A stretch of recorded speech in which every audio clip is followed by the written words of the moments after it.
Ofelia Malinov, capitana del brunopremi.com Bassano, appena vinta la Coppa Veneto Trofeo Micasa 2012-2013 contro il Monselice. Ofelia, che partita è stata? È stata una partita sicuramente molto combattuta e ci ha dato una grandissima soddisfazione vincerla alla fine.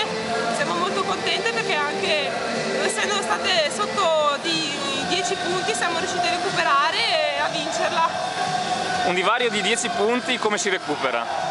Beh, innanzitutto bisogna essere tanto squadra, unite e credere nelle capacità che abbiamo per recuperare e appunto vincere questi set che eravamo sotto. La partita è stata tiratissima, ve l'aspettavate così o? Allora, siamo partiti sicuramente con l'idea che sarebbe stata una partita difficile e non dovevamo assolutamente sottovalutare il Monselice. Poi è stata una partita tirata e ce l'abbiamo fatta a uscirne fuori. Cosa ha fatto la differenza, visto che è stata comunque minima?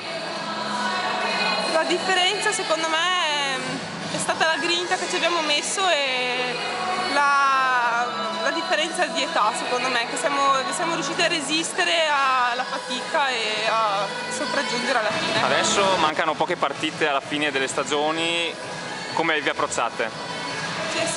Cercheremo sicuramente di dare il meglio di noi nelle ultime partite, anche perché sono partite che ci servono e punti fondamentali che servono per salvarci e naturalmente ci divertiremo e faremo il nostro meglio. Sarà interessante anche giocare la Coppa Triveneto a sto punto. Sì, sicuramente. Allora in bocca al lupo, Ofelia.